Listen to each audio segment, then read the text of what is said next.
মুসলমান ভাইরা গভীর মনোযোগ। ফাতেমার মৃত্যুর খবর দিয়ে দেখো, নবীজির কলিজার টুকরা সন্তান ফাতেমার ইন্তেকালের দিন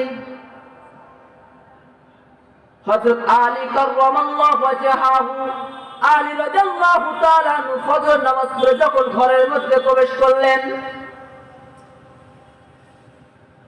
হযরত আলী রাদিয়াল্লাহু তাআলা আনহু যেদিন ফজর নামাজ পড়ে ঘরে প্রবেশ করলেন, দেখলেন যে ফাতেমার শরীরে প্রচন্ড জ্বর, অনেক অসুস্থ ফাতেমার শরীর।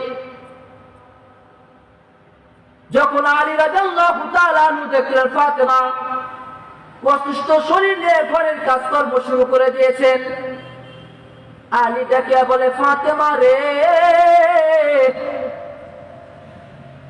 আমি তো কোনোদিন তোমাকে দেখি নাই, তুমি ফজরের নামাজ পড়ে অতি শীঘ্রই ঘরের কাজে হাত দিয়েছো, তুমি তো ফজরের নামাজ পড়ে যাই নামাজ থেকে তো তাড়াতাড়ি ওঠো নাই, তুমি তো ফজরের নামাজ পড়ে তাসবিহ তাহলিয়াত করতে, আমল করতে শেষ না পড়ে তুমি নামাজ থেকে ওঠো নাই।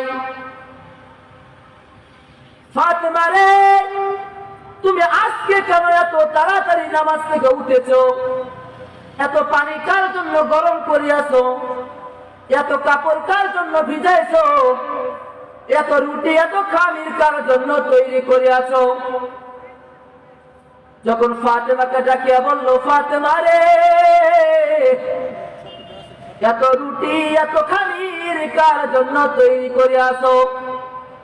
ফাতেমা ডাকিয়া বলে, আজকে রাতে আমার আব্বা জান নবী যখন স্বপ্নের মধ্যে আসে আমার ঘরের ভিতর আসলো, আসিয়া কি যেন তালাশ করতেছিল, যখন বাড়ির বাইরে যাইতেছিল, আমি পিছন থেকে ডাকিয়া বললাম, আব্বা জান, আপনি কি তালাশ করতেছেন? তখন আমার আব্বা জান ডাকিয়া বলল, আমি তো তোকেই তালাশ করতেছি। ও ফাতেমা, আমি ঘোষণা দিয়ে গেলাম, আজকে তুই আলীর সাথে সেহরি করবি, আমি নবীর সাথে তুই ইফতার করবি, আমি তোর জন্য ইফতার নিয়ে বসে থাকবো। যখন ফাতেমা এই কথা বলে কান্নাকাটি করা শুরু করে দিল, আলী তো বুঝে গেছে ফাতেমার মৃত্যুর ঘন্টা বেজে গিয়েছে। এদিকে ফাতেমাও কান্না করে, আলীও কান্না করে। ফাতেমা কান্না করে আর ডাকে বলে, ও প্রাণের স্বামী, আমি আপনার উপযুক্ত